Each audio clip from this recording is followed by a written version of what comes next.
Greetings, everyone, and welcome to Unit 17. This is volume. Today we're going to cover the volume of everything. So we are going to talk about prisms, cylinders, pyramids, cones, spheres, and we'll even get into composite figures.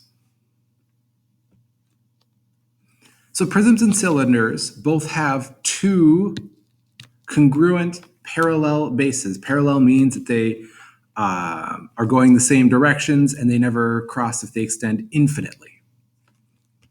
So the volume of a prism or cylinder is the area of the base times the height.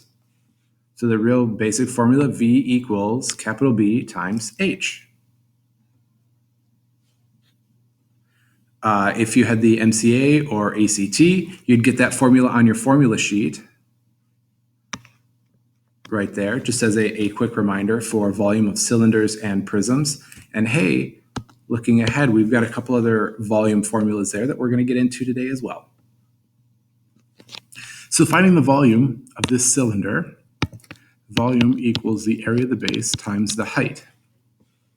Well, this base is a circle, and the area of a circle is pi r squared times that height. The radius is 2, so volume equals pi times 2 squared, and our height is 1. So we plug all that into our calculator, and we get approximately 12.6 meters cubed. Volume is a cubic, three-dimensional unit. So all of our units are going to be cubed.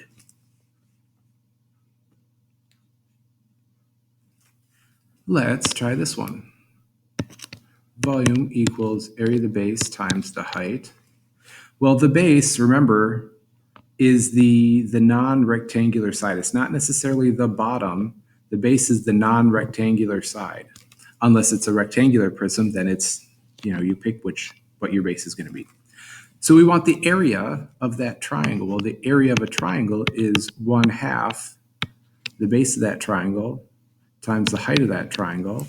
Oh, we've got a couple of B's and H's that are going to make things a little complex. Okay, so let's break this down. This is going to be our triangle.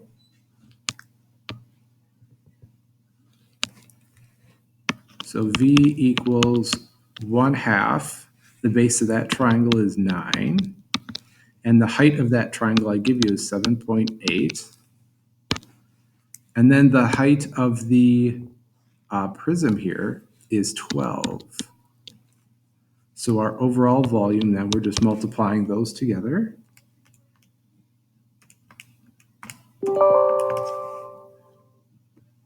Excuse that notification. 421.2 cubic centimeters.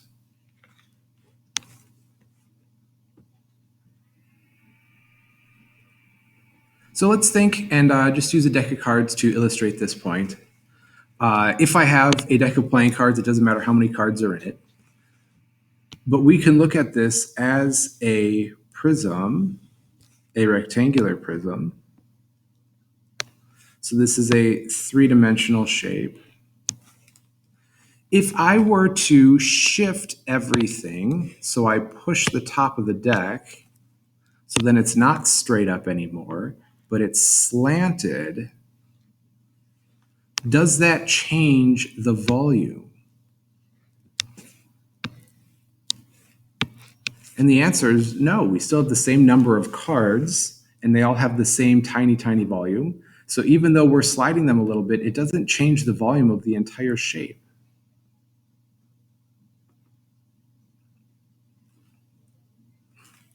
This deck of cards, and I did the measurements here, this deck of cards could be named something called an oblique rectangular prism.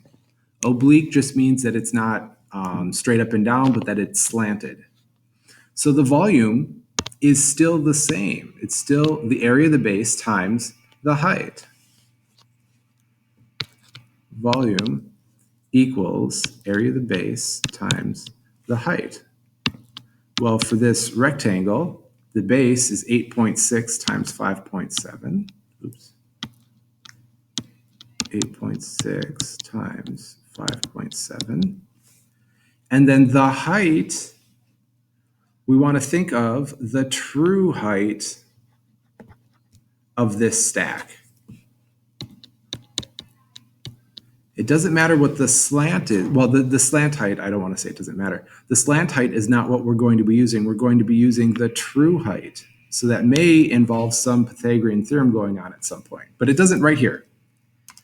8.6 times 5.7 times 1.5.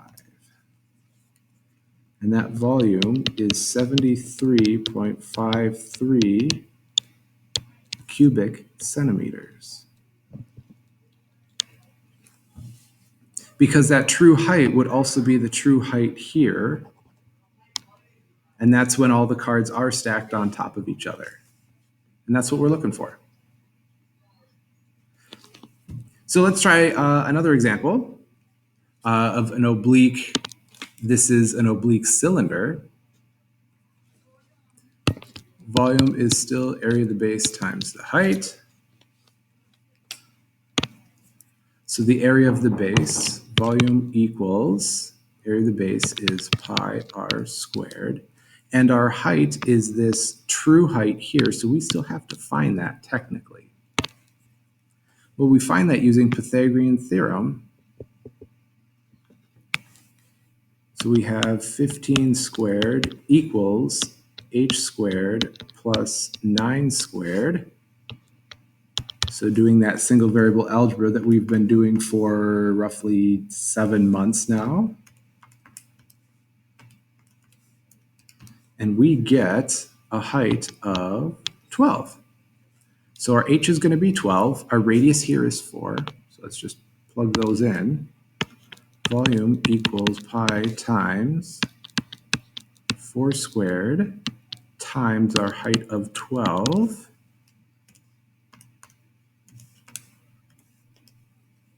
And that is 603.2 meters cubed. And that's how we find the volume of prisms and cylinders.